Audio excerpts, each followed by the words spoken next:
experience all the culture the world has to offer. Just jump on the CTA's Red Line and head to the Loyola stop. Just steps away, you'll find the world at your fingertips in what many feel is one of the most diverse neighborhoods in the city. Our destination? Rogers Park. Imagine living close to Chicago's lakefront, in a place richly diverse culturally and economically, where there's shopping and restaurants around every corner. That place really exists. On Chicago's most northerly edge, it's the neighborhood of Rogers Park. To educate us about this eclectic community is Mark Rock of CenterStageChicago.com, an internet site devoted to taking web surfers around the city on a virtual L. So Mark, what makes Rogers Park such a great destination? Well, I'd have to say it's probably the eclectic mix and diversity around here of the populations. Gives you a lot of different things to do. Plus, you're only 10 miles north of the Loop. So, between Loyola University and the campus life that's there, and the Indian and Pakistani community that's on Devon Avenue, you've got the beatnik hipster element that's right on Sheridan Road near really good beach access up on the eastern side. Of course, for students, there's a diversity of academic subjects to choose from at Loyola University. Loyola University Chicago is ranked as one of the best values around for higher education. Located on the shores of Lake Michigan in the heart of Rogers Park, Loyola has more than 14,000 students from around the world. They're attracted to Loyola because it is in a diverse urban environment and they want that cosmopolitan feel. Students and visitors alike can take in the beauty of the lakefront and even find inspiration from some of Loyola's architectural treasures.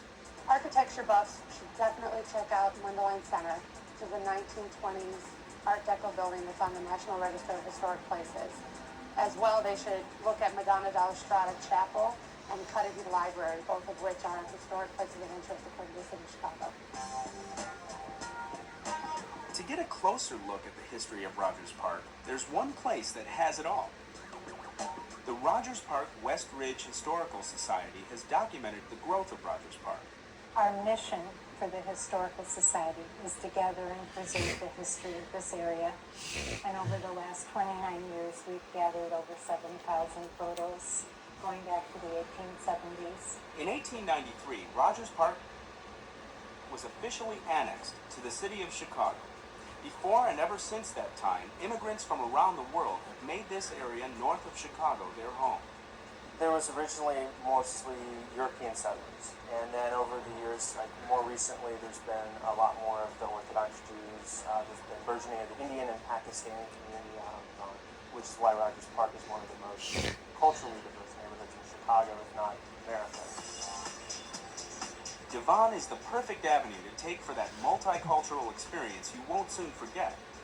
There are so many Indian and Pakistani restaurants you won't know where to begin.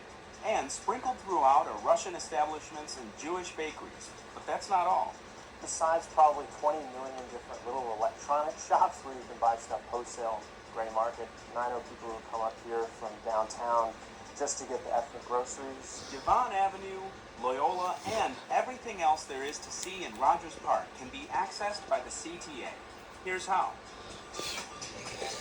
Loyola, Morris, Jarvis, Howard, 102 Clark, 36 Broadway, Alderman Express, 151 Sheridan, 155 Devon, 4 IB Northwestern, 96 Flint, 97 Skokie. There's so many things to do, you're going to keep busy the whole time. Between Devon Avenue, the lake, Rogers Park, Loyola, you've got so many options, you can't do anything but have a good time. So whether you're a student or just a visitor, Rogers Park can be an education in history, culture, and fun. And to take you there, catch a ride on the CTA.